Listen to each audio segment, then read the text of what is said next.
Hola, ¿qué tal? Y bienvenidos a nuestro programa de Fieles y Prudentes.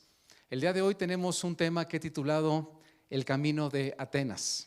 ¿Y qué tiene que ver este título? Es un título que tiene que ver con democracia, tiene que ver con autoritarismo o autocracia, que es lo opuesto a democracia, y rendición de cuentas. Y es que fue en Atenas donde está registrada la primera democracia a nivel estado o ciudad-estado. Pero antes de entrar precisamente a los principios que en la Biblia encontramos sobre esto, ¿por qué la Biblia? Porque la Biblia nos ofrece la verdad que viene de Dios. Y como Dios es el único ser aquí entre nosotros que es el creador y no una criatura, eso lo vuelve a Él absoluto. Y los principios que emanan y surgen de Dios son principios absolutos. Y tú y yo necesitamos no verdades relativas como hoy está de moda, sino absolutas que permanezcan para siempre y que nos enseñen que el norte es el norte, el sur es el sur y no depende de mi estado de ánimo. Lo bueno es lo bueno, lo malo es lo malo. Vamos a empezar como introducción con a platicar un poquito acerca de qué sucedió en nuestro país, país de México, ahora en las elecciones. Los resultados ya los debemos de conocer todos y muchas opiniones acerca de eso. Pero yo quiero mostrar por qué los mexicanos votamos como votamos. Porque cualquier ejercicio democrático nos tiene que llevar no solamente a decir, yo gané y humillar al que perdió, o perdí y no me gusta, no lo acepto y te voy a hacer guerra. No. Un ejercicio democrático nos tiene que llevar a aprovechar la gran oportunidad de que las personas revelaron lo que hay en su corazón.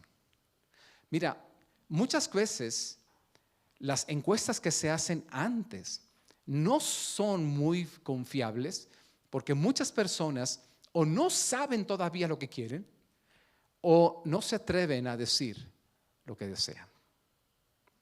Pero cuando ya en una secrecía se emite un voto, entonces se revela lo que está escondido.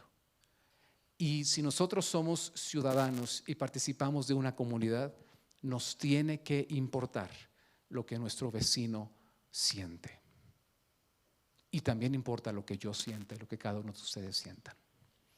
En la encuesta nacional de salida, vemos precisamente algunas preguntas que nos ayudan a entender esto. Y la primera pregunta que quiero abordar es esta. ¿Usted cuándo decidió su voto? ¿Cuándo usted decidió votar? Y aquí ves que en el mismo día de las elecciones, el 6% de las personas que votaron decidieron por quién iban a votar. Casi estaban haciendo fila y ahí, ¿por quién voy a votar? Es increíble, ¿eh? En la última semana el 8%, en el último mes el 13%. Si quieres comparar con las elecciones pasadas para presidente, aquí está 2018, no voy a comentar nada de eso. En los últimos 3 meses, 17. Mira, tú sumas desde el último mes con hoy y la última semana, tienes prácticamente una cuarta parte de las personas. O sea, una cuarta parte de las personas decidieron por quién iban a votar dentro del último mes. Esto, algunos pueden pensar que habla de indiferencia. Yo creo que también habla acerca de que era difícil decidir por quién. Y acá a la derecha ves, de cada persona que decidió esto, ¿cuántos votaron por Claudia Sheinbaum, por Xochitl Gálvez y por Maínez? Lo interesante de esto es la observación que más de la mitad de la gente ya tenía decidido desde antes, desde más de 3 meses, tal vez 1 año o más tiempo, por quién iban a votar. Lo tengo muy claro. Y esas personas, que fue más de la mitad que lo tenían claro, 70% votó por la coalición de Claudia Sheinbaum. Y según veo, me parece, estas decisiones permearon a los demás, a las demás elecciones de diputados, senadores o alcaldías, según más o menos lo hemos observado. Esto es algo muy interesante porque habla de que desde hace mucho tiempo, antes de más de 3 meses, ya la mitad de la gente tenía decidido lo que iba a hacer. Interesante, ¿eh? Significa que hay cosas que no son pasajeras o que no son triviales detrás de esta métrica. Son cosas que uno quiere que permanezcan o que continúen. Y eso justamente nos lleva a otras preguntas. Mira esta: la aprobación del trabajo del presidente. El 71% de las personas que votaron aprueban el trabajo del presidente. Y para mí este porcentaje y otro que vamos a ver más adelante es muy significativo, porque comentamos en la emisión anterior de Fieles y Prudentes, la de ¿cómo era? No renuncies al poder. Gracias. Iba a decir, no te rindas, pero no renuncies al poder. Vimos una encuesta del Pew Research Center, ahí hago referencia a que en el mundo hay una tendencia hacia buscar un líder autoritario, una figura fuerte, o el ejército como una buena forma de gobernar un país. Y en esa encuesta mundial, el 71% de los mexicanos dijeron que sí, es una buena forma de gobernar un país. Un número que es exactamente igual, por coincidencia, por casualidad, con el 71% de las personas que aprueban al presidente. Y aquí están. Evidentemente, quien lo desaprueba, aquí se volcó, sobre todo hacia la facción de Xochitl Gálvez y no tanto de Maínez, el voto. Lo interesante en esta es lo último también: postura hacia la cuarta transformación, que tiene que ver con la continuidad de lo que en 5 años y medio hemos visto. Y el 58%, también más de la mayoría, está a favor y ven evidentemente como manera de continuar el que continúe el régimen actual. Me llama la atención que hay un porcentaje importante de personas en neutral y en contra, que aún estando en neutral o en contra de la cuarta T, votaron por Claudia Sheinbaum. Son observaciones que nos deben llevar a buscar más detalle. Otras preguntas, que son las últimas que voy a compartir, es: ¿cuál es la razón principal por la que usted votó así? Eso es interesantísimo. Y prácticamente las primeras 3 razones están iguales. 27% de la gente dice para continuar la transformación, y evidentemente para continuarla, 27% de la gente, casi todos, votaron por Claudia Sheinbaum. Acá, cuando habla de por un cambio, me llama la atención. Por un cambio, y el 40% votó por el mismo partido, la misma coalición, para que haya cambios. Para mí significa que hay cosas actuales que la gente que votó por Claudia Sheinbaum, muchos, ese 40% no es poco, no les gusta. Muchos no les gustan cosas que hoy están pasando en el régimen actual. Pero hay una confianza o esperanza que esas cosas que no me gustan puedan cambiar. Mira eso. Esto, y no es 1 o 2, es el 40% de la gente. Yo hubiera esperado que no fuera esto un cambio, no fuera un empate entre estas dos. Yo hubiera esperado por un cambio. Pues ahí está tal vez la razón de por qué votar o por el Movimiento Ciudadano o por PAN-PRI. Pero no fue así. Y cuando dice por sus ideas y propuestas, 57% de este tercio, que son muy parecidos, lo ganó Sheinbaum. Me llama la atención, abajo del 30%, 29%, la facción de PAN-PRI, PRD. Significa que no se votó principalmente por las ideas y las propuestas de ellos. Entonces, ¿qué te observa eso? Toma ahí tus apuntes para que luego, si quieras, tú mismo indagas. Yo sí estoy indagando. ¿Y por qué? ¿Qué hay detrás de esto? ¿No? Pero es un punto de observación. Aquí yo creo que viene una primera respuesta, pero el porcentaje es bajo. El 14% de la gente que votó fue para defender la democracia. Nada más.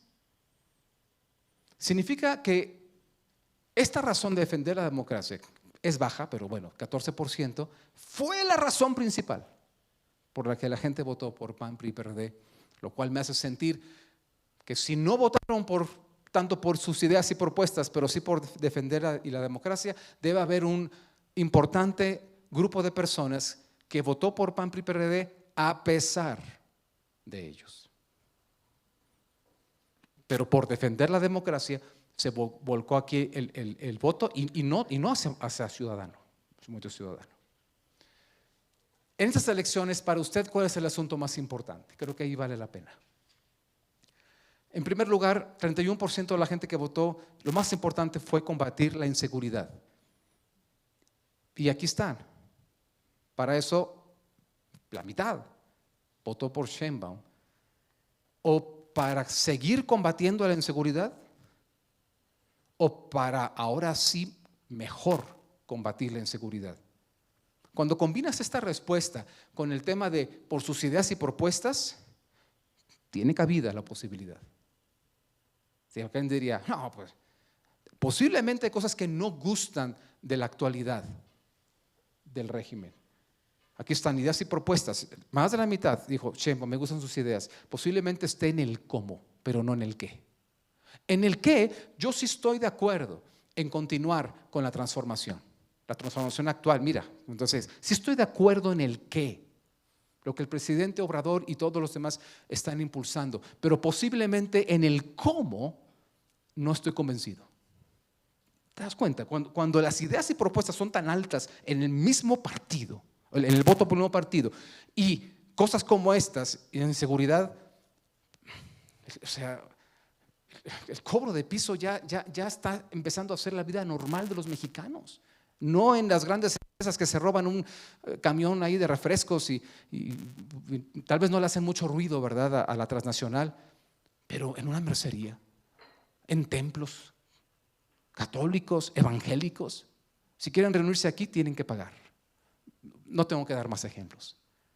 Seguramente hay elementos, y quiero decir esto porque mientras haya apertura para ideas y propuestas, a pesar de que se quiere una continuación de la transformación, mientras haya esa apertura, esto no está decidido todavía de que sea un camino completamente malo para México, el resultado de las elecciones. Y aquí vienen más cosas. Crear empleos y oportunidades económicas, yo lo he comentado ya antes, también 1/3, me sorprende. ¿Cómo es que crear empleos y oportunidades económicas? Yo pensé que con los ideales y las políticas económicas, sobre todo del PAN, pues yo hubiera pensado que la gente que vota por oportunidades económicas y empleos fue lo más bajo para PAN, PRI, PRD. Lo más bajo. Es decir, no, esta gente, sus políticas económicas no me van a sacar de la pobreza, sus políticas económicas no me van a hacer prosperar, no me van a llevar al segundo, al tercero, al cuarto piso en mi economía donde cada quien esté. No lo van a hacer. Quien sí lo va a hacer, 65%, es la Sheinbaum. Eso a mí, digo, a ver, ¿por qué? Y termino con estas. Combatir la corrupción, 59%. Y aplica igual que la inseguridad, para seguirla combatiendo o para combatirla mejor. Ahí está la posibilidad. Y si reducir la pobreza, lo subrayo aquí, debería con un gran rojo. Casi el 70% de la gente que dice, yo lo más importante para mí es reducir la pobreza, están con este frente de Morena y sus aliados. Permítame hacer 2 observaciones personales, y estas son estas. Y digo personales porque esto no es un tema ni bíblico ni nada, es personal, es mío. Yo veo en 2 grandes factores todo esto que a simple vista vemos los hechos. Y el primero, se votó por miedo. Y segundo, se votó por la esperanza que un líder fuerte puede producir grandes cambios en este país. No lo voy a decir cómo llegues a esa sencilla deducción o conclusión, Pero en el tema del miedo, simplemente dos cosas: perder lo ganado, miedo a perder lo que hemos ganado. Sabes, hay personas que, bueno, no personas, en este sexenio en lo que va, ha crecido los ingresos familiares más que en otros sexenios pasados. No digo que la gran cosa, pero ha habido crecimiento. Pero lo interesante es que cuando observas y de dónde vienen esos ingresos familiares, no voy a entrar a detalles, solo voy a decir las primeras dos separaciones. Solo el 70% del ingreso de los mexicanos, que es un ingreso que ha crecido, viene del trabajo. Lo cual para mí me sorprende muchísimo. Pues hay otra manera de tener dinero, Héctor. O sea, la palabra dice: el que no trabaja, que no coma. ¿O cuál es mi otra opción? ¿Robar? 70% del ingreso de las familias mexicanas vienen del trabajo. El otro 30%, hay varios factores, pero ahí es donde entran las dádivas, programas sociales y otras cosas. Bueno, si la gran mayoría vota por el tema de reducir la pobreza, que continúe la transformación, ¿en qué se basa la transformación? ¿Es una transformación democrática? ¿Es una transformación de qué? ¿En qué? ¿Cuál es el núcleo de la transformación? Citando las palabras del presidente: primero los pobres. Creo que es parte del núcleo de en qué consiste esa transformación. ¿O alguien opina distinto? Al final de la conferencia vamos a tener una conversación, preguntas y respuestas. Por cierto, los que nos ven por YouTube, los invito a acompañarnos aquí en Santa Fe, en la Ciudad de México. Y bueno, yo creo que hay miedo también a sufrir un daño peor. Observaciones generales y personales.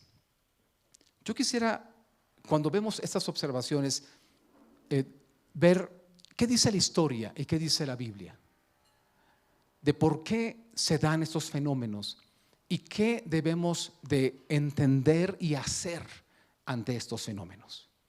Y yo quiero comenzar también esta parte con una historia. Ustedes conocen la historia del caballo de Troya. Y ese caballo de Troya no era más que, me parece que eran, bueno, les llamaban los griegos, pero yo creo que eran atenienses y otros aliados de la antigua Grecia, que no se llamaba Grecia, pero bueno, los griegos, que estaban atacando y querían conquistar una ciudad-estado llamada Troya. Pero era característica sus grandes murallas, nadie podía penetrar, así que dijeron: ¿qué estrategia para que podamos entrar? Ustedes saben la historia, crearon un gran regalo, un gran caballo, y ese caballo tan grande lo pusieron ahí, ellos se retiraron, aparentemente se fueron, ya no querían luchar. La gente de Troya dice: miren, se rindieron y hasta nos dejaron un homenaje o un tributo, un regalo. Abrieron, metieron el gran caballo y en medio de la noche resulta que dentro del caballo había soldados.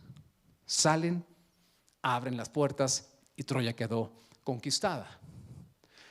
Saben, esta historia de la antigua Grecia nos dice algo. La gente es capaz de bajar sus defensas por aquello que le es valioso y le es atractivo,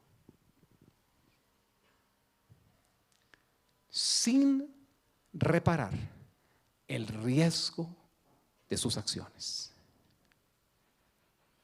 Ahora, para mí el caballo en sí representa ese regalo, las políticas sociales de nuestros gobiernos. Y literalmente es un regalo. Si a ti, como jovencito, te van a pagar, vas a tener un ingreso por no estudiar y por no trabajar, es atractivo. Ahora, hay opiniones al respecto, sí, muchas opiniones. Por supuesto que el espíritu de eso debería de ser, no tanto un sistema clientelar de votos, sino un espíritu de decir: habrá alguien que por alguna situación extrema no está en posibilidad ni de trabajar, tal vez por alguna razón extrema, una enfermedad, algo, y tampoco estudiar. Ahora, no sé qué tantos casos pudiera haber así, pero la posibilidad cabe. Claro, lamento cuando voy a un restaurante favorito por aquí cerca, que estamos ahí, que ay, qué bien se come. Lamento el mal servicio que han estado dando en los últimos meses y años, porque dicen, es que perdemos meseros. ¿Y por qué? El trabajo se necesita. Dicen, no, prefieren declararse que no pueden trabajar y no recibir esas dádivas, y en su tiempo libre, pues a ver qué hacen. Algunos se divierten, otros hacen acciones ilícitas, otros algún trabajito eventual, pero que no se traduzca en un compromiso, como estar ahí todas las mañanas y cumplir. Así que ahí están los pobres capitanes, capimóritos, y ahí tratando porque la gente, hay un sector de la población que no quiere trabajar. Pero hay un sector de la población que eso lo necesita. Pero ambos sectores, necesita y no necesita, bienvenido. Un caballo, pero que en su panza trae una sorpresa. La sorpresa en este caso son cosas que ya hemos comentado en el pasado. Hay políticas buenas, hay cosas que no están bien, hay personas que tienen perfil para gobernar, hay muchas personas que no tienen perfil para gobernar. Pero dentro de esa panza hay una sorpresa. Antes de comentarlas, déjenme decirles lo que la Biblia opina acerca de esto. Hay un pasaje en Miqueas capítulo 4, versículo 4, que dice así: y se sentará cada uno debajo de su vid y debajo de su higuera, y no habrá quien los amedrente, porque la boca del Señor de los ejércitos ha hablado. Este es un contexto más grande que después vamos a hablar de ese contexto, por cierto, en la siguiente emisión. Pero esto lo que está diciendo es que en una sociedad no va a haber quién ni qué nos atemorice, nos amedrente, diciendo no vas a tener para mañana. ¿Con qué vas a subsistir? ¿Podrás progresar? En lugar de tener, como algunos dicen, un par de zapatos es suficiente. Bueno, yo quisiera dos. Bueno, pudieras tener un segundo par de zapatos o un tercer par. No habrá quien te amedrente para que tú puedas desarrollar tu potencial. Y no solo tu potencial, tu calidad de vida. Dice, sentido figurado, cuando cada uno, no una masa, no un bloque, el poder y el valor del individuo, el potenciar al individuo, cada uno debajo de su vid y de su higuera. Miren, estos principios son poderosos porque traen libertad y empoderamiento al individuo en una sociedad. Y hoy en día hay una agenda a nivel global, una agenda globalista, que uno de sus objetivos, y dicho por los objetivos para el 2030 del Foro Económico Mundial, uno de sus objetivos, lo hemos dicho varias veces en los programas de Fieles y Prudentes, es: no tendrás nada y serás feliz. Y aquí dice, cada uno debajo de su árbol que produce, abajo de su árbol que da sombra. La higuera es más grande. La vid no te da una sombra. Si tú quieres calidad de vida estando a la sombra de la vid, pero te da una industria fenomenal, la industria vitivinícola. Es un ejemplo aquí. Y la higuera, pues también te da industria. Puedes vender higos, pero también puedes tener la dulzura de ese higo, así también como la de el jugo de uva o el vino, pero tienes la sombra y la calidad de vida que da estar bajo la higuera.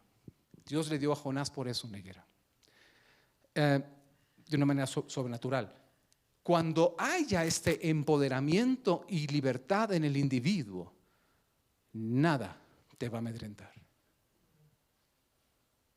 Bueno, es un tema que vamos a explorar en las siguientes emisiones, porque el porcentaje es terrible, el porcentaje en el que las generaciones, una tras otra, en los últimos 100 años, han ido perdiendo su capacidad de tener propiedad, algo en propiedad, su propia casa, donde vivo, y no digo un negocio, su propia industria, su propia firma, ya no digo eso.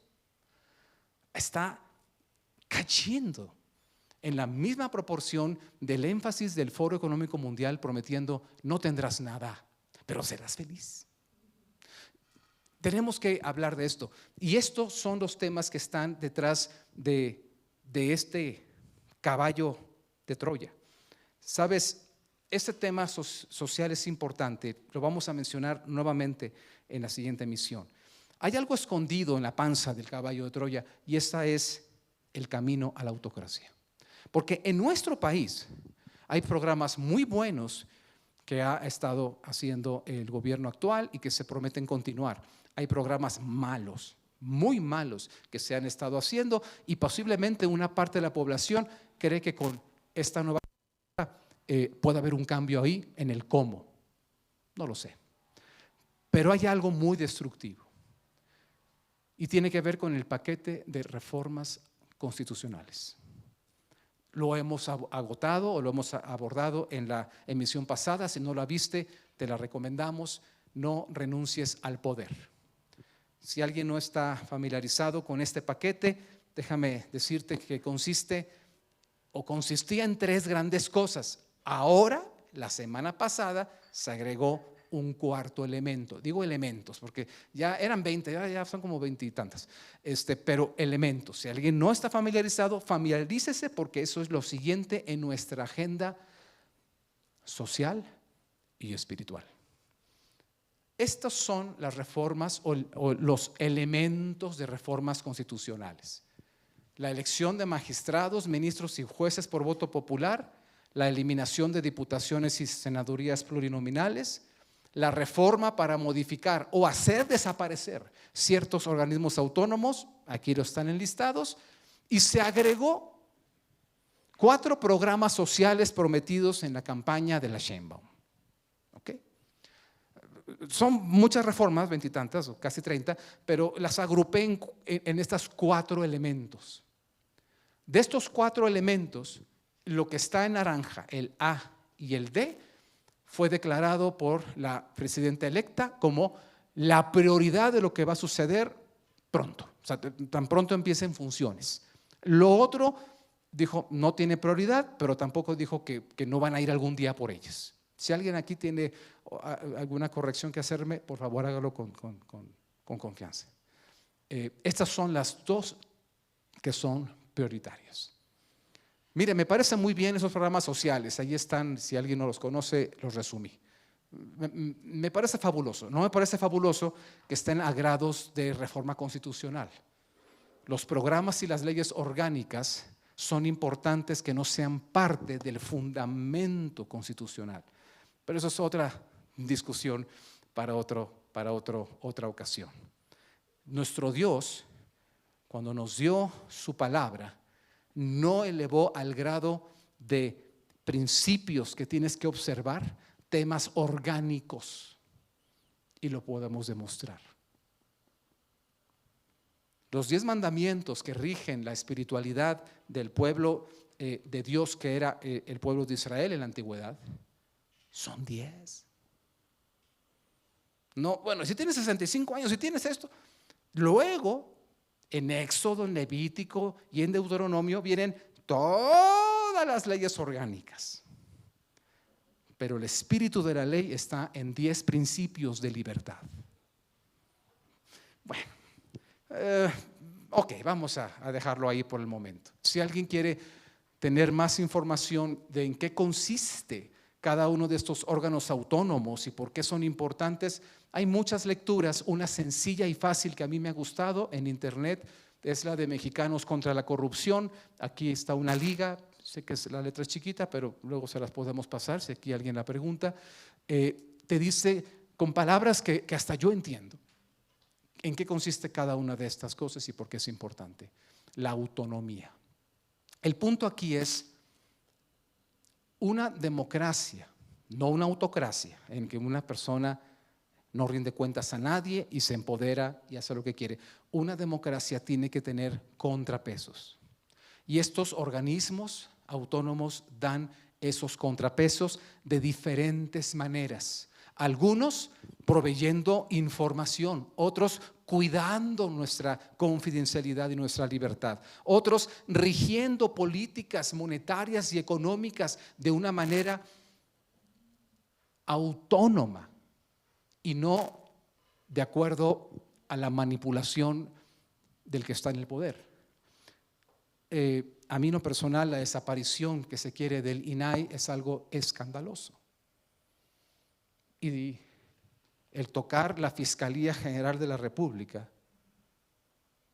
que es precisamente el organismo que dice todo lo que usted haga tiene que rendir cuentas.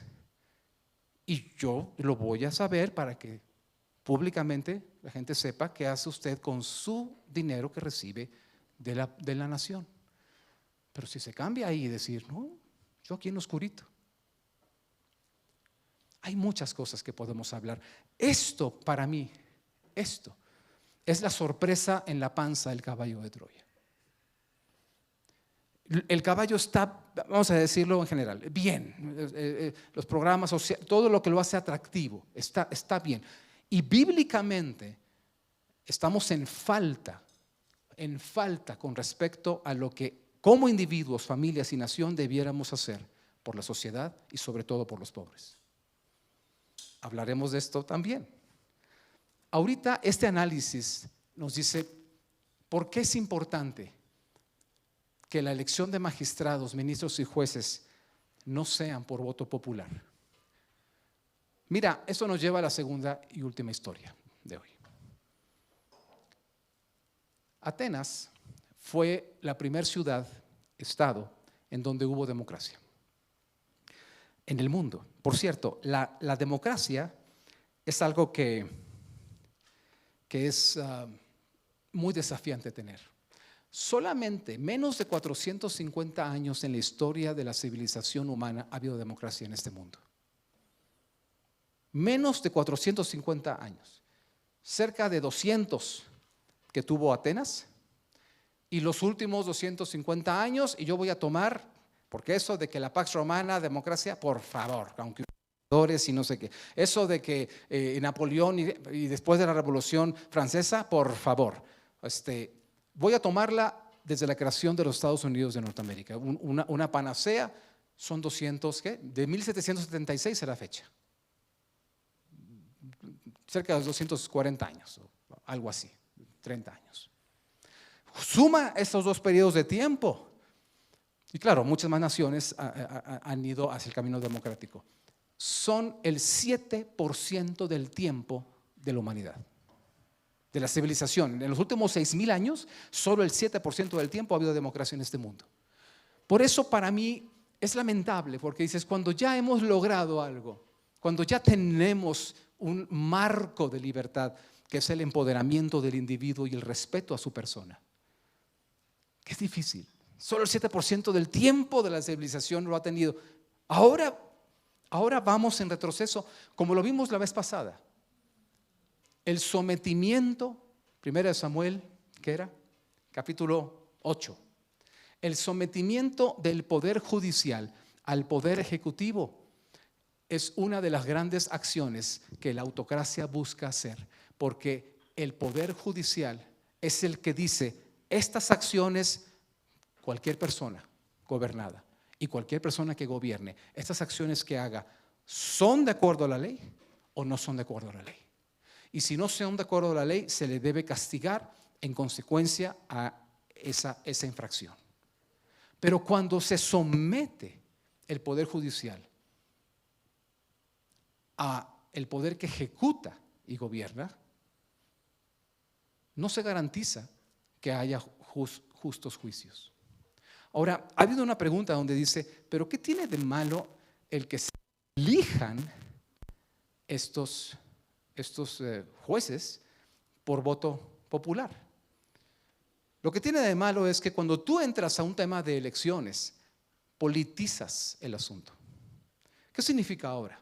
Significa que si tú me reconoces, vas a votar por mí.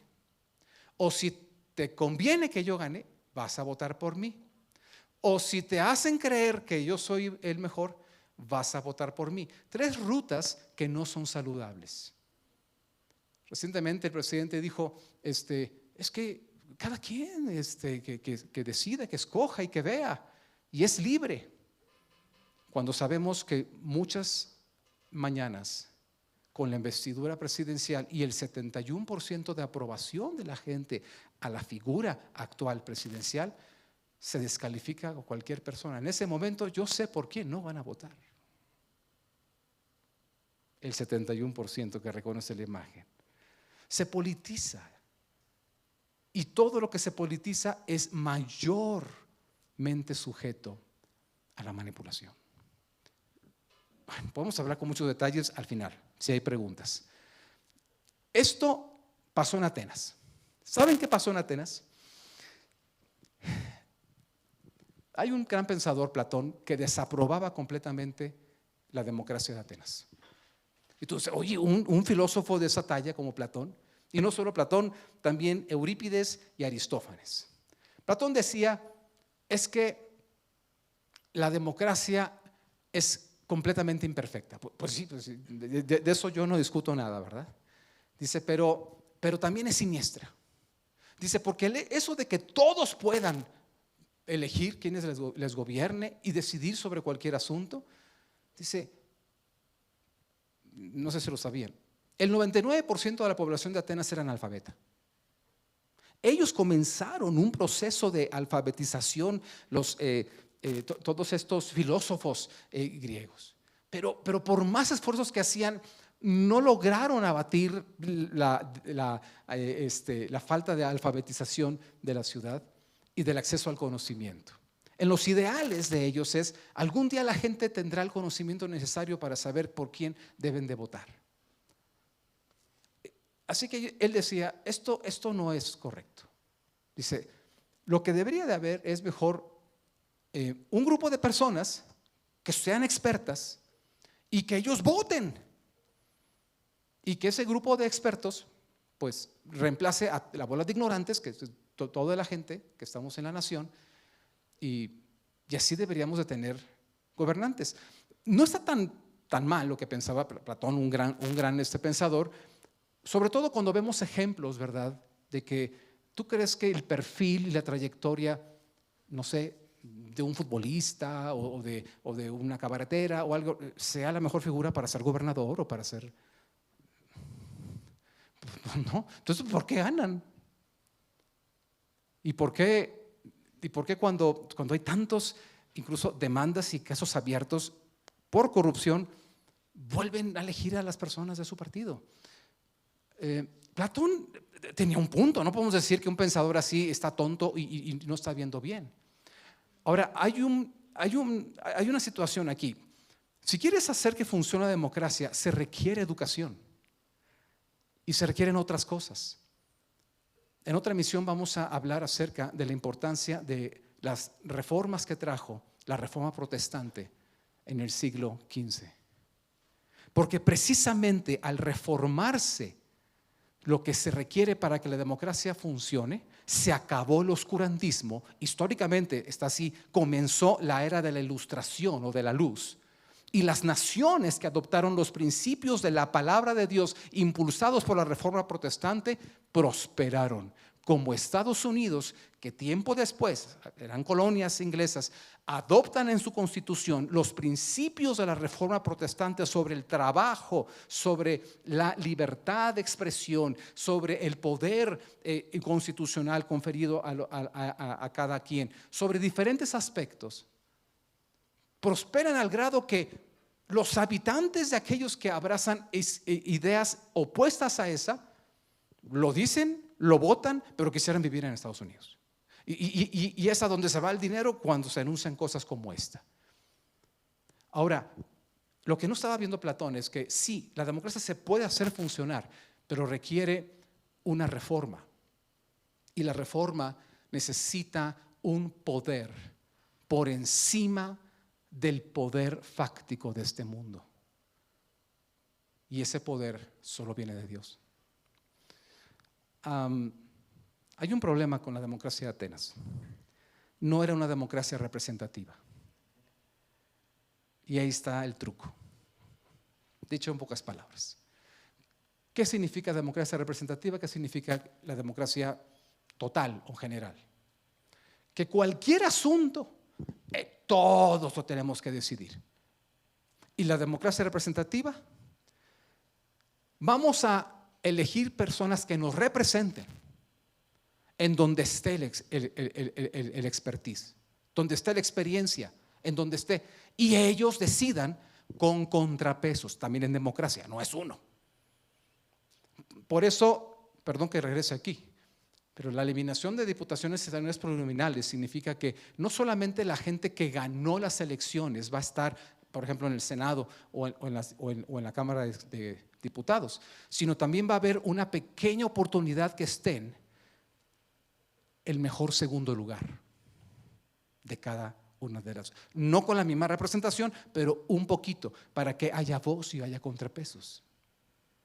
Pero si eliminas eso, no va a haber nadie que tal vez pasó en 2006, por menos de 1% de la votación de todo el país no llegó, no puede haber nadie que lo represente en la Cámara de Diputados o Senadores. Nadie. Oye, fue por uno.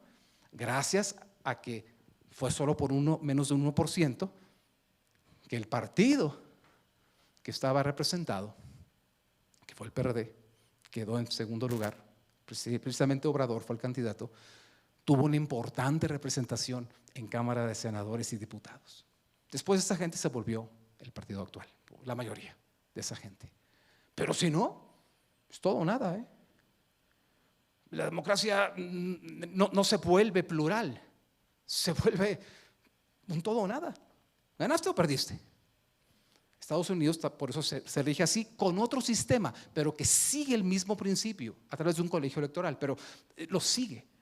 Esto que está aquí beneficia cuando hay una figura hegemónica en el país. Por eso, quienes apoyaron el que hubiera incluso más representaciones plurinominales, o sea, los mejores segundos lugares y a veces hasta el tercer lugar, depende de cómo llegó, puede tener una representación, son el partido que actualmente está en el poder.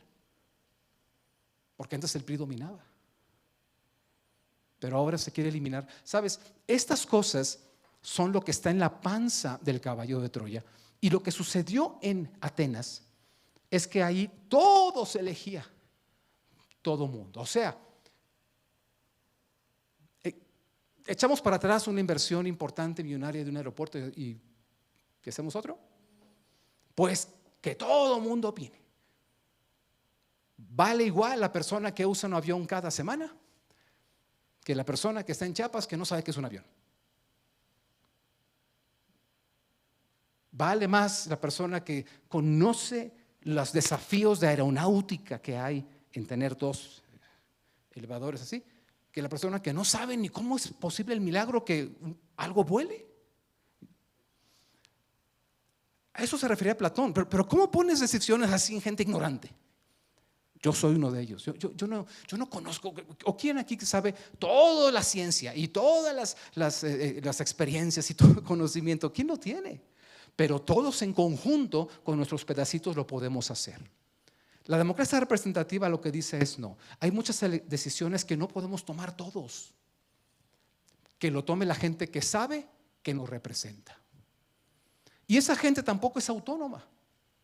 Aquí con nosotros hay personas que pueden hablar por experiencia propia, que pues sí, si va a haber un tema de cuál debería ser la nueva reforma fiscal, pues a mí no me pregunten a Hugo Chapa, pues, y ni tampoco al indito, y ni tampoco al extranjero que acaba de hacerse mexicano, que no tiene, o sea, no nos pregunten eso. Pero hay un grupo de personas que nos representan y que debiera ser incluso con representaciones variadas de los diferentes sectores o partidos que forman una comisión. Tampoco en ellos tienen todo el expertise, pero esa gente puede invitar a expertos que hablen y den su punto de vista. Eso es una democracia representativa. Pero cuando tú no haces eso, las personas que queden para juzgar en la Suprema Corte de Justicia o en las en los juzgados, que son más de 1900 juzgados, ¿tú vas a decidir quién va a ser el juez de ahí de tu distrito? Yo sé lo que puede pasar. El más vendible, voy a votar por él, porque el día que necesite un favor, yo sé quién me conviene que esté ahí decidiendo mi juicio. No lo puedes politizar. Y hay más razones que no voy a decir. ¿Saben? Este es el problema de Atenas. No elegían representantes. Todo lo decidían ellos. Y al final de cuentas sucedió lo que Eurípides, Aristófanes y Platón dijeron. Esto va a caer por la ignorancia de la gente generalizada. Yo soy un ignorante en muchas cosas, en otras no. Y así cabe en cada uno de ustedes. Usted no es ignorante en temas dentales y en otros temas también de vida, pero es ignorante en otras. Y yo también. Y así cada quien.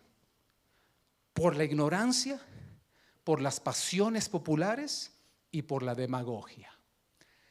Si no, lean a Eurípides, lean a Aristófanes y lean a Platón y lo van a ver. No hay nada nuevo bajo el sol.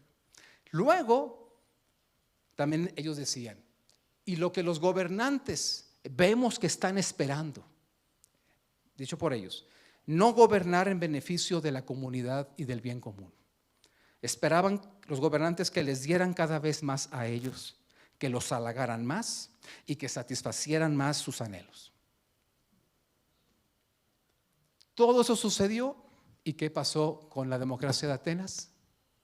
Se murió. Así que alguien dirá, pero pues es democracia porque todos vamos a votar.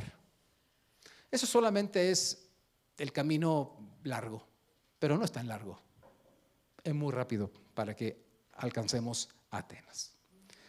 Yo quisiera que nos vayamos con un llamado de la palabra de Dios. Y esto es, ¿qué es lo que nos toca a nosotros cuando vemos un caballo que es un regalo, que es atractivo? Hay gente, muchas personas que vieron lo atractivo del caballo. Y no lo voy a hacer tan públicamente, pero si platicamos, yo he visto cosas atractivas de ese caballo desde hace mucho tiempo. Y no les voy a decir por quién he votado en mi vida electoral, pero no siempre ha sido por quien tú crees que yo voté hace unos días. Me gusta porque la palabra de Dios nos habla de la importancia de las políticas sociales. Me gusta. Se me salieron unas lágrimas en mi casilla, un lugar cómodo, donde está la casilla cerca donde vivo. Pero que cuando estábamos haciendo fila volteo y detrás de los edificios grandes que hay donde la gente vive, después de una cañadita, una barranca, había muchas, pero muchas casitas grises que ni para pintura tenían.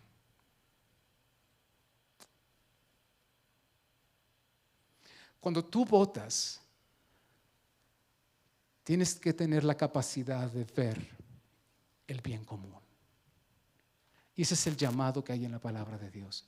A veces necesitamos votar por las cosas importantes para tratar de evitar que entre lo que está en la panza del caballo, pero eso no desacredita al caballo. Lo atractivo y lo necesario del caballo, que son las políticas sociales, como dijo Miqueas 4:4. Pero no podemos tener a veces todo en un solo paquete y decir sí o no. Hay cosas del paquete que me gustan, otras que no. Y hay momentos para decidir. Lo que la palabra nos llama a hacer es a crear puentes. Si saben que una de las bienaventuranzas que Jesús dijo en el Sermón de la Montaña es: Bienaventurados o dichosos los pacificadores. No sé si lo sabías, pero hay varias bienaventuranzas ahí en Mateo 5, diciendo dichosos, bendecidos, van a ser muy bendecidos, van a ser felices. Y habla de ciertas características de personas. La única a la que se le atribuye algo tremendo es al del pacificador. Dice, bienaventurados los pacificadores, porque ellos serán llamados hijos de Dios. Ninguna otra bienaventuranza dice, si tú eres pacificador, yo como Dios y la gente que te ve, te reconoceremos como hijo de Dios. El hijo de Dios no es el que es reconocido porque es muy legalista, o porque es muy bonachón, o porque sabe esto o no sabe el otro, cualquier cosa que tú puedas pensar. Mateo 5:7 dice que el Hijo de Dios es reconocido porque es un pacificador. Y un pacificador no es combatir lo que, dicho de otra manera, la paz no es ausencia de problemas, sino es la estabilidad en medio de cualquier circunstancia para enfrentarlo todo y desarrollarnos bien. ¿Sabes? Cuando hicieron el puente del Golden Gate, lo hicieron en paz y lo hicieron un puente de paz. Que tú tengas paz cuando lo usas y no se va a caer. Sabes que se sostiene. Y cuando lo hicieron, ¿tú crees que no había corrientes ahí del agua? No sé cuántos han estado en San Francisco. Dios mío, esa ciudad, no importa la época del año que estés, vas a tener frío con ese aire que entra por ahí. Pero nunca, no lo hazlo si quieres, pero eso de andar en un descapotable, un autobús pasando por el Golden Gate, Dios mío, estás así, sí, pero se te hace la cara así, con tanto viento, y luego frío. ¿Tú crees que no hay nada de eso? Pero hay paz. O sea, hay estabilidad y puedes desarrollarte sobre él. Los pacificadores son los que unen dos extremos, opuestos a veces, separados a veces, para crear un bien común. El pacificador une dos extremos para crear un bien común. Y eso es un ejercicio de conciliación de intereses. ¿Sabes? El primer paso entonces, y es con el que nos vamos a ir hoy. El segundo, siguiente emisión. Construir el puente sobre bases firmes o cimiento firme y contrapesos firmes. ¿Sí saben por qué estos puentes que se hacen donde hay grandes vientos y grandes mareas son hechos así y no una carreterita ahí nomás? ¿Por qué se sostienen de esta manera? Hay una tensión en estos cables que al jalarse por los dos extremos generan la fuerza y la resistencia para poder sostener lo que sería el bien común, pero con la flexibilidad de que no sea tan rígido que ante un terremoto, que hay muchos en San Francisco, o vientos, se rompan. Es una combinación de fortaleza para la estabilidad y la flexibilidad ante cualquier cosa que pueda venir. Entonces, ¿cuáles son estos cables? Estos cables son los contrapesos en la física de los puentes. Y en el gobierno es lo mismo, contrapesos. Déjame te doy justamente ese primer paso en un solo versículo bíblico. Los contrapesos. Si alguien se lo perdió, haga referencia. En la democracia, los contrapesos, pues, son estos. Siete principios democráticos que dan contrapeso a la autoridad de gobierno. Pero la palabra, ¿sabes de qué nos dice? Nos dice un principio. Y no se me pongan a la defensiva, sobre todo los que están casados. Aquí está. Si algo te vas a llevar, llévate esto. Efesios 5:21. ¿Qué dice? Someteos unos a otros en el temor de Dios. ¿Y qué crees que dice después de los puntitos suspensivos? Las casadas, los maridos, y en los versículos anteriores y posteriores al 5, los que tienen empleados, los jefes, y cómo el empleado hace esto, y los que tienen también una relación afectiva de amigos, y empieza a describir en un capítulo los principios que rigen el desarrollo de una familia, el desarrollo de un negocio, el desarrollo de la paternidad y del matrimonio. O sea, cómo se rige una familia. Comienza con el matrimonio y luego habla acerca de los padres y los hijos. Si no lo has visto, vea este documento, capítulo 5 de Efesios, a partir del versículo 21. Y esto comienza con un gran principio que aplica a la relación de esposos, a la relación de padres e hijos, a la relación de empleadores y empleados. Este es el principio que rige, debería estar subrayado en tu Biblia de alguna manera, o destácalo, acuérdate de él. Someteos unos a otros en el temor de Dios. A ver, yo pensé, empleados y empleadores, todos se sujetan aquí al jefe, ¿verdad? No. Tienes que entender la función del equipo. Y es cierto, necesitamos la función de un jefe, pero es una función más en un equipo. Y todos en el equipo tienen que seguir el mismo principio, que al menos son 4 cosas de lo que significa someternos unos a otros. Si estas las hacemos en nuestra vida personal, sabremos de qué estamos hablando cuando oremos y cuando señalemos y cuando hablemos fuerte sobre lo que el gobierno debiera hacer.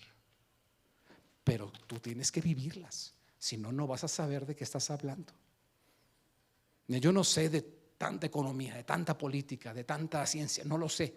Pero si algo he procurado en mi vida, y llevo muchos años buscando esto, es saber los principios que me van a conducir en esta vida a bendición y que aplican para todo.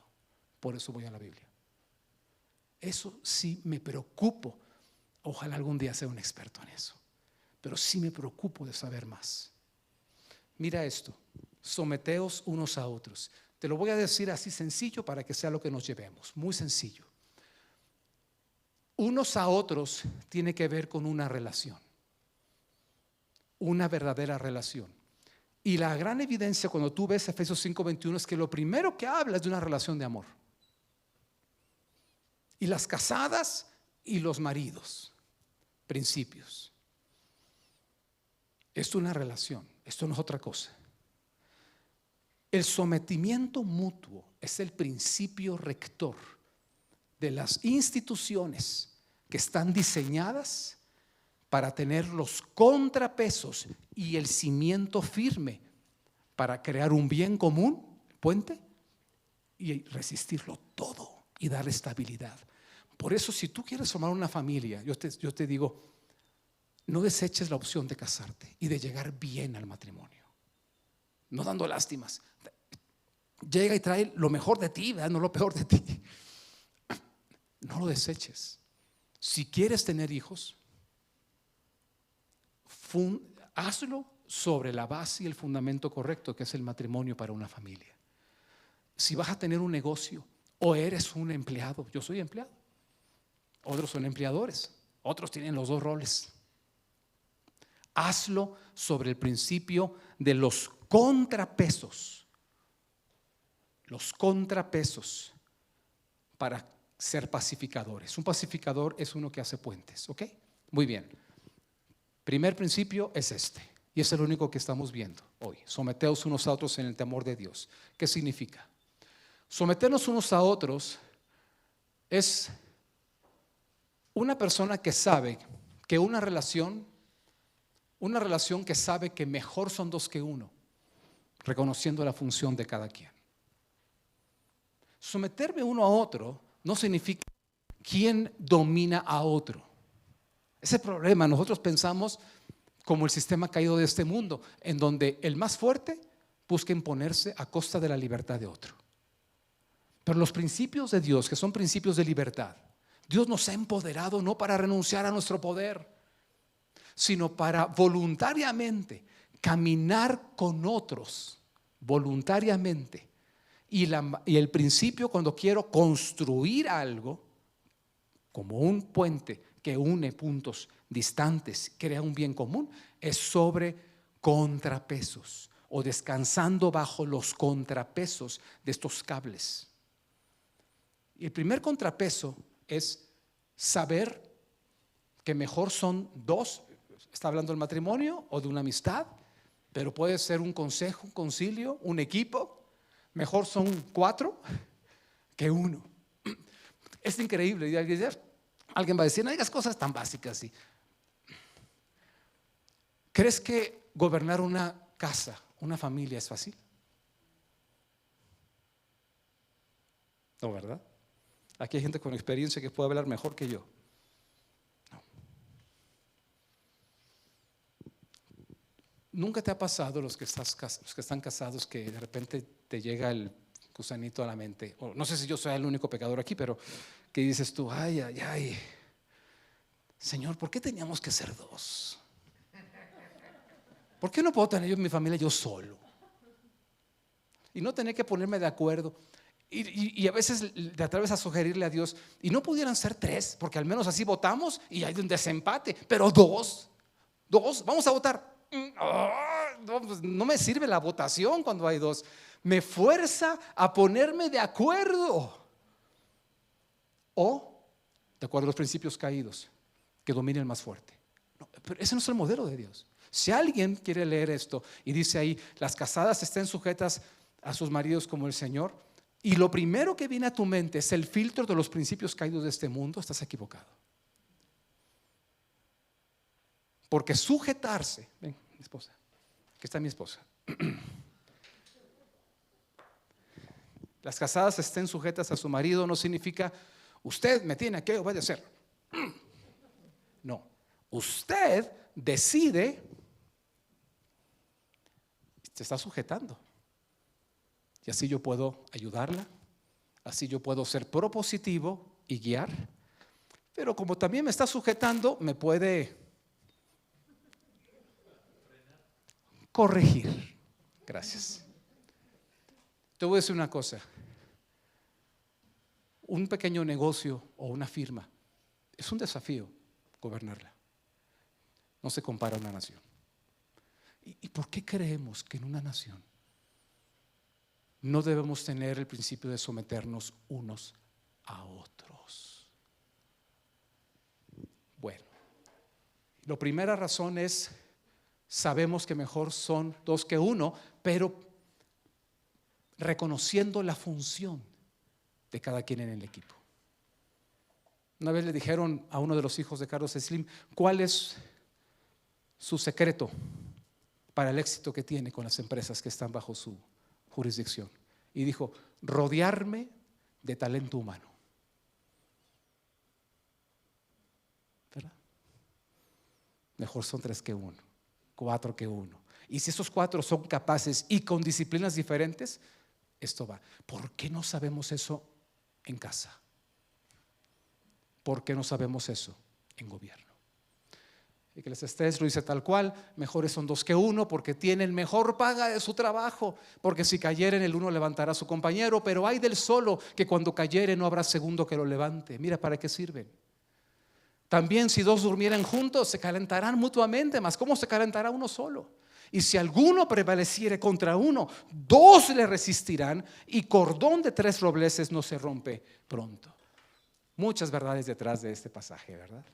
Segunda, someternos unos a otros es una relación que sabe que la relación se basa en la confianza.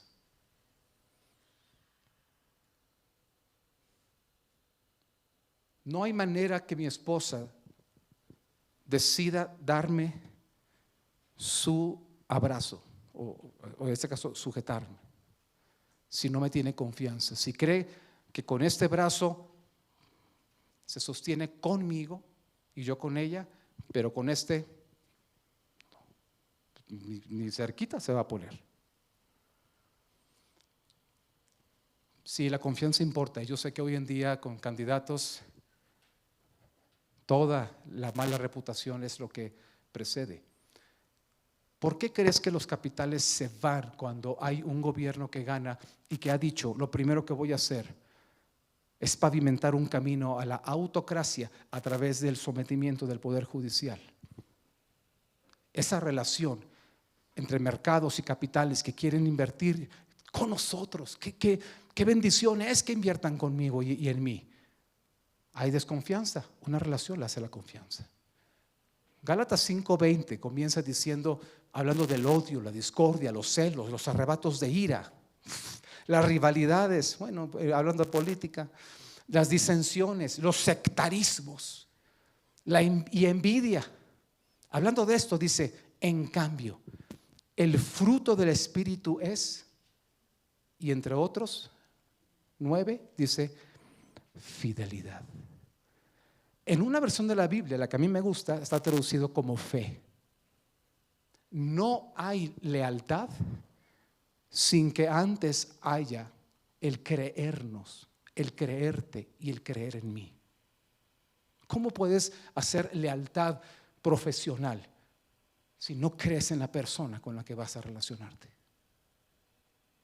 ¿Cómo vas a crear lealtad de hacer proyectos grandes de inversión en un país si no hay fidelidad y lealtad?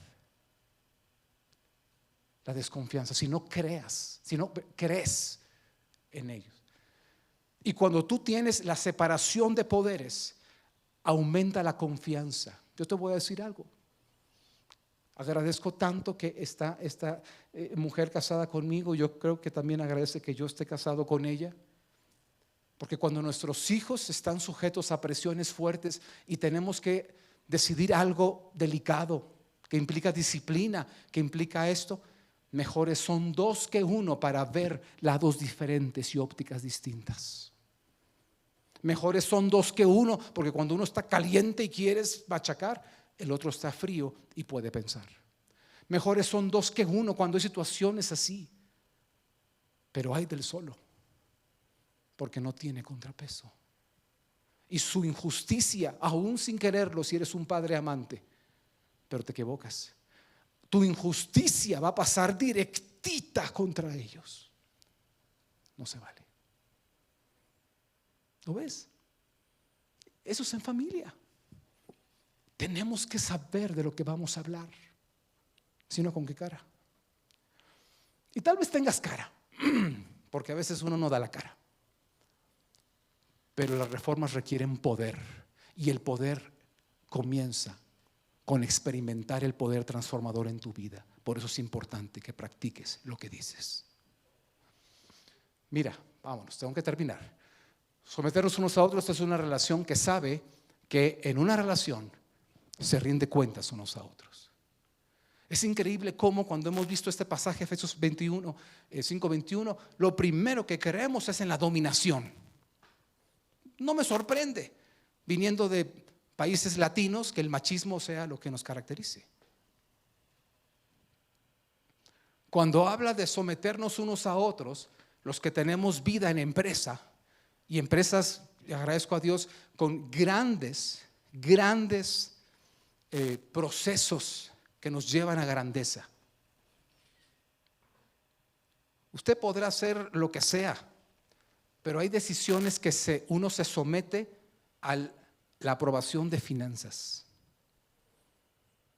Y finanzas podrá pensar lo que sea, pero se somete a la estrategia comercial. Y los comerciales podrán decir: yo aquí traigo la pachocha, soy el rey, pero se somete a business, a controles de negocio, a hacer las cosas con la ética que la empresa ha decidido hacer, dando la regulación y las leyes. Y así te puedo decir todos. Eso nos lleva a grandeza. Sométanse unos a otros. Y eso no es un tema de dominación, es un tema también de rendición de cuentas. Si yo estoy sometido a mi esposa, yo tengo que rendirle cuentas de mi tiempo, me guste o no. Usé mi tiempo para esto. Y si algo no puedo decir en que estoy usando demasiado tiempo, ese es un red flag. Híjole, como hablamos aquí con puros business controls, ¿no? Es una banderita roja, una alerta roja. Y qué padre cuando tengas a un cónyuge que es paciente, pero no porque te solapa todo, sino porque está dispuesto a tolerar y a ayudarte y perseverar en tu restauración. Qué bendición es eso. Mejores son dos que uno. Porque tal vez lo que tú estás haciendo y no quieres rendir cuentas de eso por lo vergonzoso o porque es desleal o por cualquier cosa, es producto de cosas que tienes que sanar en tu interior. Y para eso no está solamente ella como auditora mía, aunque yo rindo cuentas, pero está ¿para qué? Para que si en esto yo estoy caído, me ayude a levantarme. Y por supuesto, también viceversa. Ella me rinde cuentas a mí y yo estoy para ayudar. Es poderoso. Hemos menospreciado tanto estos pasajes bíblicos que cuando venimos a una nación ni sabemos cómo se aplican. Es más, empezamos y gastamos horas y días y meses hablando de teorías y democráticas y antidemocráticas y lo otro. Y cuando ves que la raíz de los puentes que se hacen, vamos a seguir hablando de esto, de puentes, es sométanse unos a otros. Y agrega, en el temor del Señor, con el fundamento, no lo anoté malamente, con el fundamento correcto, no en base a mi opinión. Dijo una vez una persona: no, pues yo aquí en el equipo, en la familia, en la empresa, yo no tengo problemas con nadie, siempre y cuando hagan lo que yo digo. No, pues si yo tampoco voy a tener problemas con nadie, ¿verdad? Dice Hebreos 9:27, y de la manera que está establecido para los hombres que mueran una sola vez y después de esto el juicio. La vida consiste en varias cosas. Ya saben lo que dijo Ricky Warren en una reunión de hogar del camino. Pero una de las cosas es que cuando acabe nuestra vida, volveremos al Creador. Y una de las cosas que van a suceder, no es la única, ¿verdad?, es un ejercicio de rendición de cuentas. ¿Qué hiciste con lo que te confié? Hay gente que dice: oye, déjame alistarme a tu religión para que me vaya bien. No, eso no se trata de... Dice, ¿para quiénes, qué hombres? ¿Los que están en un grupo religioso o los que están mal, los que ya van encaminados al infierno? ¿Para quién es este principio? ¿Qué dice aquí? Para todos, para los hombres. Todos rendiremos cuentas. Las personas que han tenido un encuentro con Dios a través de Jesucristo tienen tanta ventaja a todos los demás para saber que en lo que van a hacer, como padres de familia, como esposos, como empleadores, como empleados, como gobernantes, saben que de todo rendirán cuentas. Eso es bueno. Es un contrapeso a mi ego. Es un contrapeso a mi poder. En mi familia, yo soy el que administra toda la riqueza. Y voy a rendir cuentas de cada peso. Y rindo cuentas en vida de cada peso. ¿Y cómo es que rindo cuentas? Sometiéndome, sabiendo que tengo que decir. ¿Y sabes cuál es la mejor manera de saber que la rendición de cuentas te va a salir bien? Cuando no esperas hasta el último momento para rendir cuentas, sino cuando participas a las personas a quienes sirves de la decisión. Porque si están contigo, te apoyan, viene la rendición de cuentas y si algo salió mal, ¿qué van a decir? Pues tú también quisiste, Betty. ¿No? Te pregunté, me dijiste que estabas de acuerdo, yo también estoy de acuerdo. O sea, nos equivocamos los dos, no yo. Solo no, los dos. Pero ¿por qué no nos sometemos unos a otros? Entre los hombres, mira el comienzo de este desorden. Génesis 4, 9, 10. Jehová dijo a Caín, ¿sabes? Hubo un momento en la historia en la que solamente había 4 personas en todo el mundo. 4. Ay, Dios mío, y no lo hicimos bien. Hubo un momento que solamente había 2. Y esos 2 tomaron la decisión de romper relaciones con Dios. Nacen 2 personas más, 2 hermanos. No hay más. Y uno tiene envidia del otro y lo mata por envidia. Dios mío. Y entonces Dios llama a rendición de cuentas a el hermano mayor, que es el que quedó vivo, Caín. ¿Qué le dice? Jehová dijo a Caín, ¿dónde está Abel tu hermano? Y él respondió, no sé. ¿Soy yo acaso guarda de mi hermano? Y él le dijo, ¿qué has hecho? Me encanta ese ejemplo porque alguien dice, ¿dónde está tu vecino? Yo no sé. Y a Dios le importa. Tú tienes que someterte a tus vecinos, sobre todo si tienes una calle pequeña y es una privada, en decidir si vas a tirar tu basura ahí o no. O si tienes que hacer alguna cosa que va a traer ruidos y traer una remodelación y todo. Es mi casa, yo hago lo que quiera. Y se oye el clac, clac, clac, clac, clac en medio de una reunión. Esa. Tienes que someterte unos a otros. Y eso es rendición de cuentas. Compartimos la misma calle. Creo que el punto está claro. Vamos a desarrollar esto con más cosas y nos va a ayudar para nuestra vida. Y te voy a decir algo. Si nuestro país no cambia nada, tú y yo sí vamos a cambiar y vamos a estar bien. Muy bien. La palabra lo garantiza. Lo vamos a ver. Mira, y cuarto y final. Someternos unos a otros es saber que en una relación nos servimos unos a otros. 4 cosas importantes en medio de las cosas que vienen por delante de nuestras vidas. Aquí justamente está diciendo Gálatas 5:13, servíos los unos a los otros.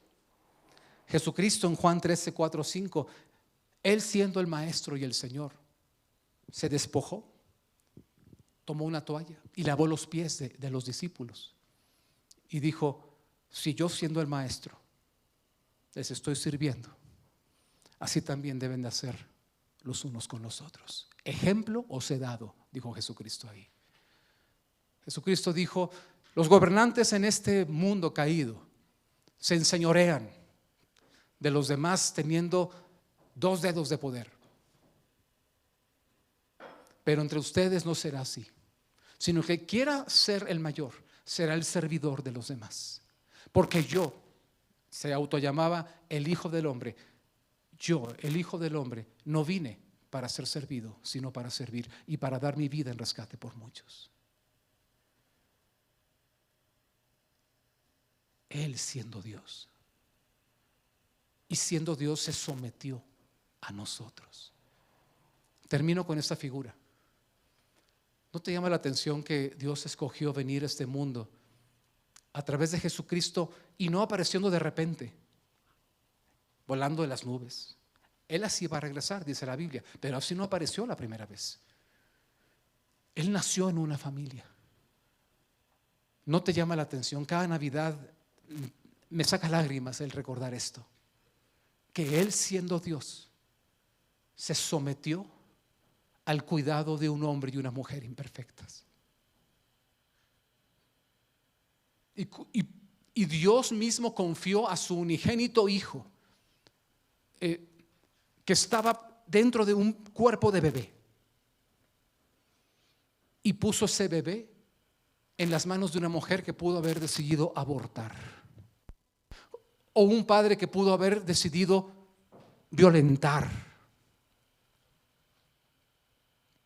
Y Dios nos tuvo confianza, porque una relación se basa en confianza.